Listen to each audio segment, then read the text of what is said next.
Let me conclude this chapter by mixing a couple of things. So this is the rapid array that was deployed from North America to Europe along 26 North to measure the various branches of the Atlantic meridional overturning circulation.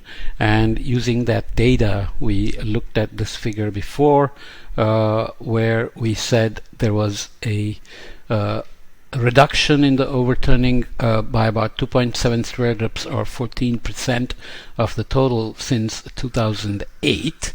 And there's been a long-running debate about whether the AMOC weakening is directly related to greenhouse gas forcing, what is the role of the aerosols, and whether it's the weakest in a millennium now or a couple of millennia, and whether the southward part of the AMOC that's bringing heat and salt to the north is responsible for this observed cooling in the North Atlantic. So if you slow down the AMOC for whatever reason and reduce the amount of heat coming in, then you would expect that the warming here would be reduced, or there would even be a cooling as seen here. But now there is also a paper arguing that it is in fact the northward transport north of the Jin seas, Greenland, Iceland, Norwegian seas, that is inducing a cooling here, and there is not much of an anthropogenic component in the heat transport and the mass transport here. So all those debates will continue for some time, but here is a map of linear trend in SST over the period of 1880 to 2018. So that's a time series of SST anomalies in the North Atlantic averaged over this little box here. And global mean sea surface temperature anomaly in the red line. Both time series are smoothed with a 30-year low-pass filter. SST data from the NOVA extended range reconstruction, and its temperature anomaly is relative to the 1951 to 1980 base period, and the global mean surface temperatures are from GISS. So this is what we show with the global warming all the time, that the global mean temperatures have warmed now about 1.2 degrees centigrade since the beginning of the Industrial Revolution, or around 1850 or so, back to which we have good reliable data. But if you look at the sea surface temperature warming trend over this little box here, you can see that it has a natural variability of multi-decadal time scale, which obviously is smoothed out when you take a global mean. Any regional trend you look at, you will get low frequency variabilities in it, but you can see that it cooled from about the 1940s into the 1980s, warmed a little bit, and then during the rapid array period it has cooled again. So this debate continues, but the signal is detected. As we said before, you have to have detection and attribution. So here is a signal that is easily detected in observations, but the attribution, I would say, is not yet complete. Let's close this chapter by looking at this figure, which I like, from this TNAS paper, Proceedings of the National Academy of Sciences in the US.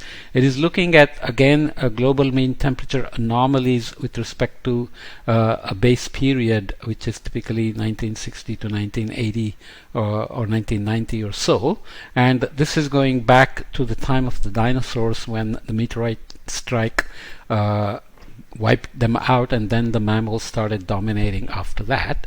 And there are several key points here. Already what we said before in terms of the changing time resolution of the record over time, because it depends on whether you have an ice core record, sediment record, and ocean sediments get turned over by the ocean crust formation, so you cannot go back more than about 100 or 200 million years. So you combine multiple proxies, and you're going here to Paleocene, Eocene, Oligocene, Miocene, and we looked at the Pliocene, Pleistocene already, and looked a little bit at the Holocene. So this also shows where the southern hemisphere ice sheets have been present. So the Antarctic glaciation started around 30 some million years ago, and the northern hemisphere glaciations over Greenland, for example, have existed over this period, and there is uncertainty if you go back beyond that, and there is uncertainty here. So the global mean temperatures have been warm before, 10 to 15 degrees warmer during some so-called hot houses and some greenhouses going back in time, and the fastest, rapidest change in temperature we had was the Paleocene Eocene thermal maximum. But the main point to make there is we don't know exactly what caused it. One of the suspects is the release of methane from the so-called clathrates or hydrates that are buried in shallow waters under pressure. They are hydrated bubbles of methane. If you perturb them, they would suddenly release methane and cause such rapid warming. But even that warming is slower compared to the warming we have accomplished since the Industrial Revolution of 1.2 degrees centigrade or so. So that's something to remember. Plus, why do we worry about this little global warming even going out to 2300 or so when it's less than the warming that happened before? Well, the answer is fairly obvious. Firstly, human beings were not present at this time, so even with global warming, the planet is not going anywhere, the biology is not going to disappear. It's a question of what happens to us human beings. Plus, the modern human beings, we are now agricultural, industrial, technology people. We evolved mostly in this fairly stable Holocene period, so we don't know how well we will do when the temperatures begin to warm so much, and we are already having the so-called sixth extinction where many species are going extinct because not all species can adjust when temperatures warm so rapidly. So there is also been a cooling over a long period here, so there's millions of years different scales here, so one has to be careful. So this cooling is related to presumably the rise of the Himalayas and exposing of new material that weathered rapidly because of the evolution of the monsoon and drawdown of the CO2 and so on. But the global warming is happening in this context of long-term cooling, and we clearly see that there is a change in time scale here. During the Pleistocene, we have had these 100,000 year Ice Age glacial deglacial cycles. The last one that ended 21,000 years ago here, and we came out of it with the Younger Dryas, and then there is the Holocene, and the pre-industrial time scale started here, and then we have warmed to about 2005 where the data, historical data is used, and out to 2020 or so when the 2021 when the warming is out to 1.2 degrees centigrade. And these are the projections into the future for various scenarios that we talked about in the early part of the course, where we looked at the representative concentration pathways and the shared socioeconomic pathways and pathways for staying within 1.5 degrees centigrade or 2 degrees centigrade global warming by 2100 and so on. So 2100 is here.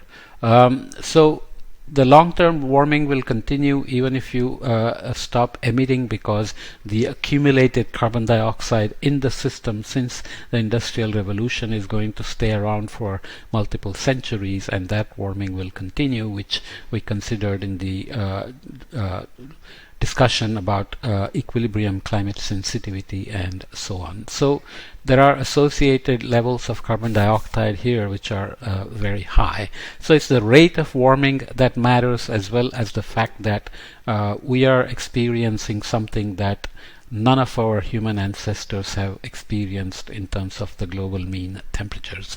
So there are, of course, consequences in terms of glacier melts, humidity and temperature increases, heat waves, extreme events, sea level rise, cyclones, failed crops, human health, and so on and so forth. So paleoclimate gives you a good sense of where the planet has been before, what kind of modes of variability and abrupt and slow changes are possible in the system, including the carbon cycle response and so on. Because when there are these glaciations and deglaciations, during glaciation, which is the slow part as we talked about before, the CO2 drops by about 100 ppm globally, and when there is abrupt warming, global CO2 increases by about 80 to 100 ppm globally.